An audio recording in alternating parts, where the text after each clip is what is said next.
Hey everybody, welcome to the Status Quo No Show.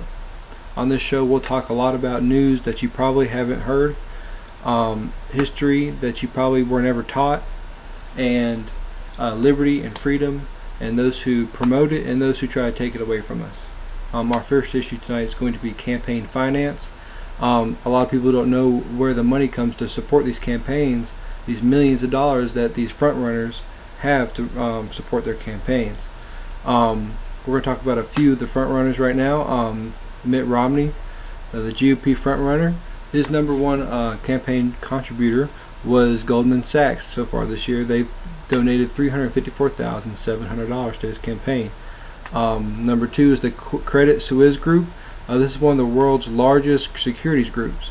They've donated $195,250. Number three is Morgan Stanley, $185,800. Number four is the HIG Capital, an investment firm, with $176,500. Number seven on his list is Bank of America with $121,500. On to Rick Perry. His number one contributor was Ryan LLC, a tax attorney firm. They've donated $197,800 to his campaign so far this year. Number two would be the Murray Energy Group, $66,803.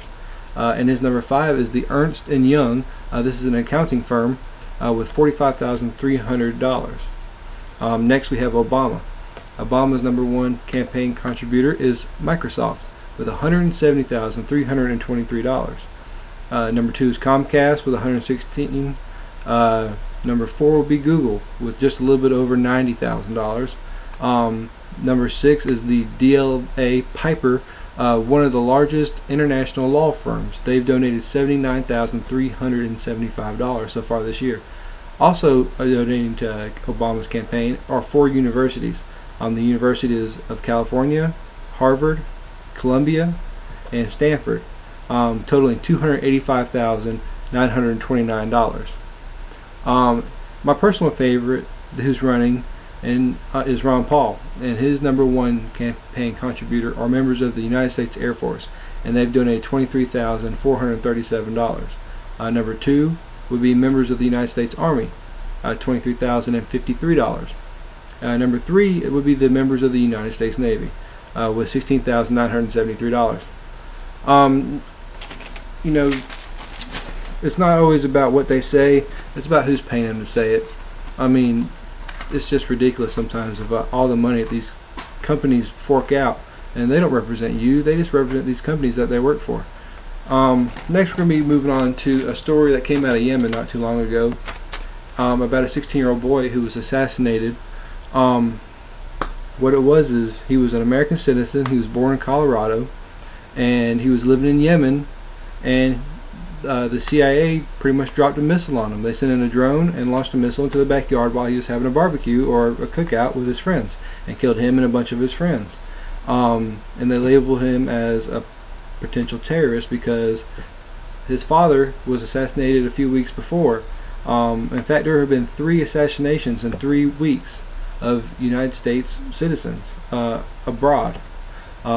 His father was accused of orchestrating the 9/11 attacks, and so they saw fit to assassinate him, although he was a U.S. citizen and it was by law,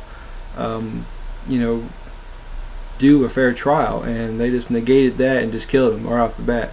And it's a bad state we're in that the president can just go in and kill whoever he wants, regardless of Miranda rights or habeas corpus, and just promote whatever he wants to do. It's ridiculous. That 16-year-old boy was no much more of a threat to a teenage girl than he was to our country, and I just don't think he had to die just because the president felt like he was a threat.